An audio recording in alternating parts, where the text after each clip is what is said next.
October 6-ാം തീയതിയിലെ UPSC civil service എക്സാമിന് relevant ആയിട്ടുള്ള കുറച്ച് ടോപ്പിക്കുകളാണ് നമ്മൾ ഡിസ്കസ് ചെയ്യാൻ വേണ്ടി പോകുന്നതായിട്ടുള്ളത്. അതിൽ ആദ്യത്തേത് ഇന്ത്യൻ എയർഫോഴ്സ് മീഡിയം ട്രാൻസ്പോർട്ട് എയർക്രാഫ്റ്റുകളെ പ്രൊക്യൂർ ചെയ്യുന്നു എന്ന് പറഞ്ഞിട്ടുള്ള ഒരു വാർത്തയാണ്. അപ്പോൾ നിലവിലുള്ള AN-32, IL-76 തുടങ്ങിയിട്ടുള്ള എയർക്രാഫ്റ്റുകളെ റീപ്ലേസ് ചെയ്യുന്നതിന് വേണ്ടിയിട്ട് വളരെയധികം പ്രായമായി അവയെ റീപ്ലേസ് ചെയ്യുന്നതിന് വേണ്ടിയിട്ടാണ് പുതിയ എയർക്രാഫ്റ്റുകൾ വാങ്ങുന്നതായിട്ടുള്ളത്. ഇതുമായി ബന്ധപ്പെട്ടുള്ള ഒരു ഡീറ്റെയിൽസ് ആണ് നമ്മൾ നോക്കുന്നത്. അപ്പം നിലവിൽ ട്രാൻസ്പോർട്ട് എയർക്രാഫ്റ്റുകളായിട്ട് അതായത് ഇന്ത്യൻ എയർഫോഴ്സ് വിവിധ സാധനങ്ങളും ആൾക്കാരെയും ഒക്കെ ഒരു സ്ഥലത്ത് മറ്റൊരു സ്ഥലത്തേക്ക് കൊണ്ടുപോകുന്നതിന് വേണ്ടിയിട്ടാണ് AN-32, IL-76 തുടങ്ങിയിട്ടുള്ള എയർക്രാഫ്റ്റുകൾ യൂസ് ചെയ്യുന്നത്.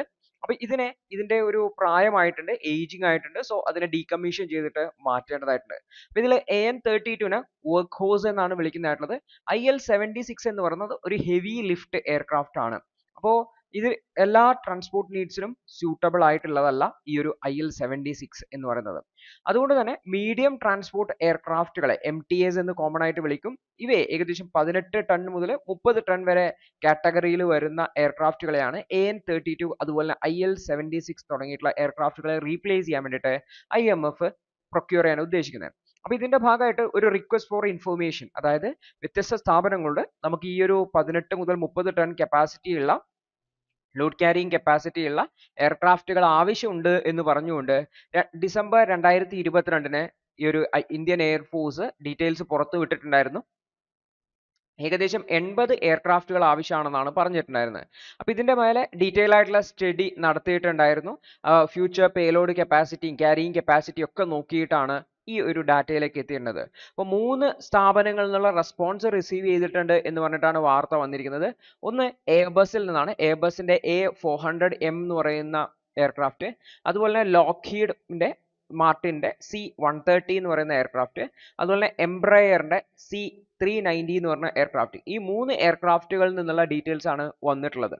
അപ്പോൾ ഈ ഒരു എയർക്രാഫ്റ്റുകളുടെ പ്രൊക്യൂർമെന്റുമായി ബന്ധപ്പെട്ട് അതിന്റെ വിശദാംശങ്ങൾ പരിശോധിച്ച് പിന്നീട് അങ്ങോട്ട് അക്വിസിഷനിലേക്ക് മാറും എന്നുകൂടി ഓർത്തു വെക്കാം. പ്രത്യേകിച്ചും 2020 ചൈനയുമായിട്ടുള്ള സ്റ്റാൻഡ് ഓഫിന് ശേഷം, ഈസ്റ്റേൺ ലഡാക്കിൽ ഉണ്ടായിട്ടുള്ള സ്റ്റാൻഡ് ഓഫിന് ശേഷമാണ് ഇന്ത്യയുടെ ഹൈ അൾട്ടിറ്റ്യൂഡ് റീജിയൻസിലേക്കും അതായത് ഉയരം കൂടിയ മേഖലകളിലേക്കും ഒക്കെ ഹെവി എയർലിഫ്റ്റ് കപ്പാസിറ്റി ഉള്ള എയർക്രാഫ്റ്റുകൾ വേണം എന്നുള്ളൊരു ആവശ്യം മനസ്സിലാക്കിയിട്ട് ഇത്തരത്തിലൊരു പ്രൊക്യൂർമെന്റിലേക്ക് കടന്നത് എന്നുകൂടി ഓർത്തു വയ്ക്കേണ്ടതായിട്ടുണ്ട്.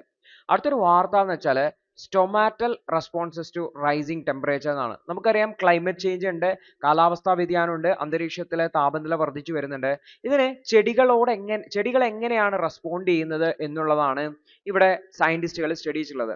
അപ്പോൾ ചെടികളുടെ ഇലയിലുള്ള സ്റ്റൊമാറ്റൽ ഓപ്പണിംഗ് എന്ന് പറയുന്ന ഓപ്പണിങ്ങുകളുണ്ട്.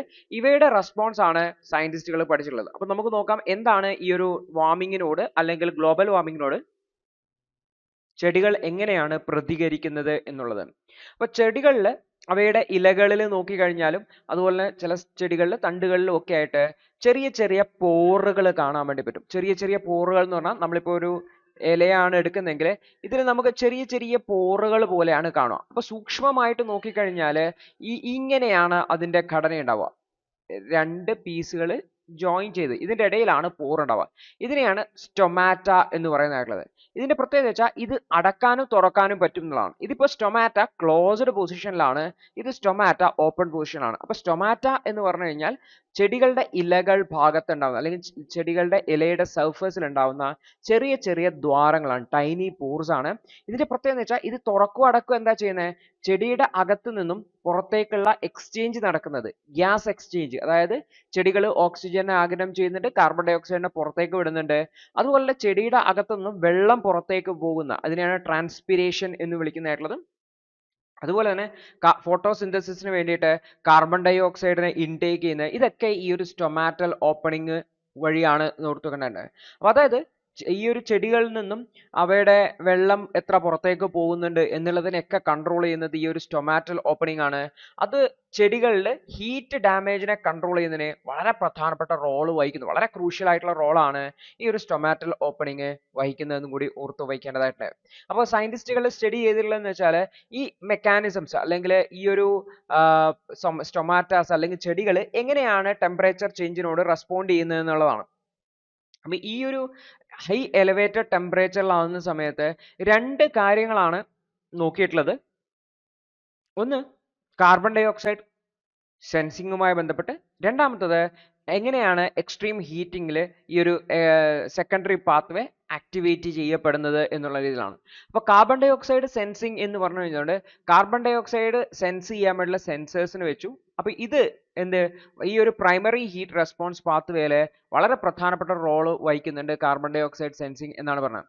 അപ്പോൾ ഒരു ചെടിക്ക് വളരെയധികം വാർമിംഗ് ഉണ്ടാവുകയെന്ന് വെച്ചു, ഭയങ്കര അധികം ചൂട് ഉണ്ടാവുകയാണെങ്കിൽ അതിലത്തെ carbon dioxide sensors detect ചെയ്യുകയും അത് കാർബൺ ഡൈ ഓക്സൈഡ് ലെവല് കുറക്കുകയും ചെയ്യും എന്നുള്ളതാണ് പറയുന്നതായിട്ടുള്ളത്. പ്രത്യേകിച്ച് കാർബൺ ഡൈ ഓക്സൈഡ് ലെവൽ കുറയ്ക്കുകയും ചെയ്യും, ഫോട്ടോസിന്തസിസ് വർദ്ധിപ്പിക്കുകയും ചെയ്യുന്നതാണ്. അപ്പോൾ ഇത് സ്റ്റൊമാറ്റൽ ഓപ്പണിങ്ങിന് കാരണമാവുകയും അത് കൂടുതൽ കാർബൺ ഡൈ ഓക്സൈഡിനെ എടുക്കുകയും ചെയ്യും, അന്തരീക്ഷത്തിൽ കൂടുതൽ കാർബൺ ഡൈ ഓക്സൈഡിനെ എടുക്കുകയും ചെയ്യും എന്നുള്ളതാണ്. അതേപോലെ തന്നെ സെക്കൻഡറി ഹീറ്റ് റെസ്പോൺസ് ഉള്ളതാണ് മറ്റൊന്നുള്ളത്. അതായത് എക്സ്ട്രീം ആയിട്ടുള്ള കണ്ടീഷൻസിൽ ഹീറ്റ് കണ്ടീഷൻസ് വരുമ്പോൾ ഫോട്ടോസിന്തസിസ് സ്ട്രെസ്ഡ് സിറ്റുവേഷൻ ആവും. അപ്പോൾ ഈ ഒരു സമയത്ത് സ്റ്റൊമാറ്റ കാർബൺ ഡൈ ഓക്സൈഡ് സെൻസിങ്ങിനെ ബൈപ്പാസ് ചെയ്യുകയും ഒരു സെക്കൻഡറി ഹീറ്റ് റെസ്പോൺസ് പാത്വേ എന്ന് പറയുന്ന മറ്റൊരു രീതിയിലാണ് ഹീറ്റിനെ ബാലൻസ് ചെയ്യുന്നതായിട്ടുള്ളത്.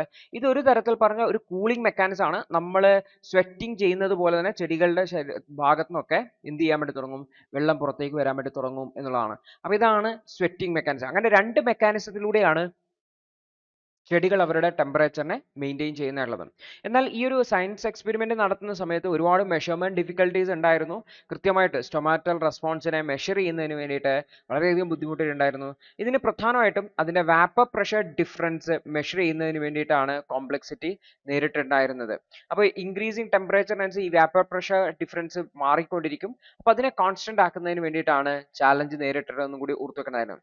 അപ്പോൾ ആക്ച്വലി എന്താ ഈ വാപ്പർ പ്രഷർ ഡിഫറൻസ് എന്നല്ല, വാപ്പർ പ്രഷർ ഡെഫിസിറ്റ് എന്ന് പറഞ്ഞു കഴിഞ്ഞാൽ അതായത് നമ്മളുടെ അന്തരീക്ഷത്തിലുള്ള വാട്ടർ വേപ്പറും അതുപോലെ തന്നെ ഈ ഒരു ചെടിയിലുള്ള വാട്ടർ വേപ്പറും തമ്മിലുള്ള ഡിഫറൻസ് ആണ് ഈ ഒരു വ്യത്യാസം എന്ന് കൂടി ഓർത്തു വെക്കുന്നതായിട്ട്. അപ്പോൾ റിസർച്ചേഴ്സ് ഇതിനു വേണ്ടിയിട്ട് ഈ ഒരു VPD തന്നെ വാപ്പർ പ്രഷർ ഡിഫറൻസ് തന്നെ ഒരു ഫിക്സഡ് വാല്യൂസിൽ ഫിക്സ് ചെയ്തുകൊണ്ട് ഈ ഒരു മെഷർ ചെയ്യുന്ന മെത്തേഡുകൾ കൊണ്ടുവന്നിട്ടുണ്ട്. പക്ഷേ ഇതിന്റെ റെസ്പോൺസ് എങ്ങനെയാണ് എന്നുള്ളത് വ്യക്തമായിട്ടുള്ള ഐഡിയ ഇതുവരെ വന്നിട്ടില്ല. ബട്ട് എങ്ങനെയാണ് ഈ ഒരു ക്ലൈമറ്റ് ചേഞ്ചിനോട് ചെടികൾ റെസ്പോണ്ട് ചെയ്യുന്നതിനെ കുറിച്ച് ഒരു ഐഡിയ നൽകാൻ വേണ്ടിയിട്ട് ഈ ഒരു എക്സ്പെരിമെന്റോട് പറ്റിയിട്ടുണ്ട്. അപ്പോൾ നമ്മൾ സ്റ്റൊമാറ്റ എന്താണ്, അതിന്റെ റിലവൻസ് എന്താണെന്നാണ് പ്രധാനമായിട്ടും ഓർത്തു വെക്കുന്നതാണ്. അതുപോലെ തന്നെ ജെനറ്റിക് മെക്കാനിസംസ്, ചെടികളുടെ ജനിതകപരമായിട്ടുള്ള പ്രത്യേകതകൾ ഈ സ്റ്റൊമാറ്റൽ ടെമ്പറേച്ചർ റെസ്പോൺസിനെ സ്വാധീനിക്കുന്നുണ്ടോ എന്നുള്ളതും പഠിക്കുന്നുണ്ട്. ബിക്കോസ് ഡ്രോട്ട് കണ്ടീഷൻസിൽ, കാരണം ചെടികൾ വരൾച്ച സമയത്ത് അതിന്റെ സ്റ്റൊമാറ്റൽ ഓപ്പണിംഗ് മിനിമം ആയിരിക്കണം. അതുപോലെ തന്നെ കാർബൺ ഡൈ ഓക്സൈഡ് സെൻസേഴ്സ്, അതുപോലെ തന്നെ ടെമ്പറേച്ചർ സെൻസിറ്റീവ് ആയിട്ടുള്ള പ്രോട്ടീൻസ്, ഇവയുടെ ഒക്കെ സിഗ്നിഫിക്കൻസ് പഠിക്കുന്നുണ്ടെന്നാണ്. അപ്പോൾ എങ്ങനെയാണ് റൈസിങ് ടെമ്പറേച്ചേഴ്സിനോട് ചെടികൾ പ്രതികരിക്കുന്നത്, എങ്ങനെയാണ് അതിന്റെ മെക്കാനിസം എന്നുള്ളതിനെ കുറിച്ച് ഒരു ഐഡിയ ഉണ്ടാക്കാൻ വേണ്ടിയിട്ട് ഈ ഒരു സ്റ്റഡി സഹായിച്ചിട്ടുണ്ട്. ഇതിന്റെ മേലെ ഡീറ്റെയിൽ ആയിട്ടുള്ള സ്റ്റഡി നടത്താൻ പറ്റുന്നുണ്ട്. അപ്പോൾ രണ്ട് methods, carbon dioxide sensing അതുപോലെ തന്നെ സെക്കൻഡറി ഹീറ്റ് റെസ്പോൺസ് പാത്വേ, ഇതുവഴിയാണ് ചെടികൾ അവരുടെ ഹീറ്റ് സ്ട്രെസ്സിനെയും അതുപോലെ സമയത്ത് പ്ലാന്റിന്റെ ഫങ്ഷൻസിനെയും മെയിൻറ്റെയിൻ ചെയ്ത് കൊണ്ടുപോകുന്നത് എന്നുകൂടി ഓർത്ത് വയ്ക്കേണ്ടതായിട്ടുണ്ട്. അടുത്തൊരു വാർത്ത മേഘാലയയിലെ ഈ ഒരു വാക്സിൻ ഡിറൈവ്ഡ് പോളിയോ ഡിറ്റക്ട് ചെയ്തതുമായി ബന്ധപ്പെട്ടാണ്. ഒരു വിഷയം നമ്മൾ മുന്നേ ഡിസ്കസ് ചെയ്തിട്ടുണ്ടായിരുന്നു, ഇത്തരത്തിലുള്ള ഒരു പോളിയോ ഡിറ്റക്ട് ചെയ്തിട്ടുണ്ടായിരുന്നു എന്നുള്ളത്. പക്ഷേ ഇതിൽ സെൻട്രൽ ഗവൺമെന്റിൻ്റെതായിട്ടുള്ള ഒരു വീഴ്ചയെ കുറിച്ചാണ് ഇവിടെ പറയുന്നതായിട്ടുള്ളത്. അതായത് 2 മാസത്തോളം പോളിയോ ഡിറ്റക്ട് ചെയ്തിട്ടും ഗവൺമെന്റ് അത് സീക്രട്ട് ആയിട്ട് കീപ്പ് ചെയ്തു എന്നുള്ളതാണ് വാർത്ത വരുന്നതായിട്ടുള്ളത്. ദി ഹിന്ദുവിന്റെ ഇന്നത്തെ വിശകലനം കണ്ടതിന് നന്ദി. നിങ്ങൾക്ക് ഇത് സഹായകരമായെന്ന് വിശ്വസിക്കുന്നു. ഇന്നത്തെ ബാക്കിയുള്ള വാർത്തകളുടെ വിശകലനത്തിനു വേണ്ടി ഞങ്ങളുടെ ന്യൂസ് അനാലിസിസ് ക്ലാസ്സിൽ ജോയിൻ ചെയ്ത് പഠിക്കാവുന്നതാണ്. ഒരു മാസം വെറും 159 രൂപയ്ക്ക് നിങ്ങളുടെ UPSC തയ്യാറെടുപ്പിന് ആവശ്യമായ എല്ലാ പ്രധാന വിശദാംശങ്ങളും ഉൾക്കൊള്ളുന്ന ഒരു സമഗ്രമായ ന്യൂസ് അനാലിസിസ് നിങ്ങൾക്ക് മലയാളത്തിൽ ലഭിക്കും. കൂടാതെ സിവിൽ സർവീസിനു വേണ്ടിയുള്ള ജനറൽ സ്റ്റഡീസ് ക്ലാസുകൾ കൂടി മലയാളത്തിൽ മനസ്സിലാക്കി പഠിക്കാൻ ഞങ്ങളുടെ ലേണേഴ്സ് അൺലിമിറ്റഡ് ക്ലാസ്സിൽ ജോയിൻ ചെയ്യാം. മാസം വെറും 1500 രൂപയ്ക്ക്.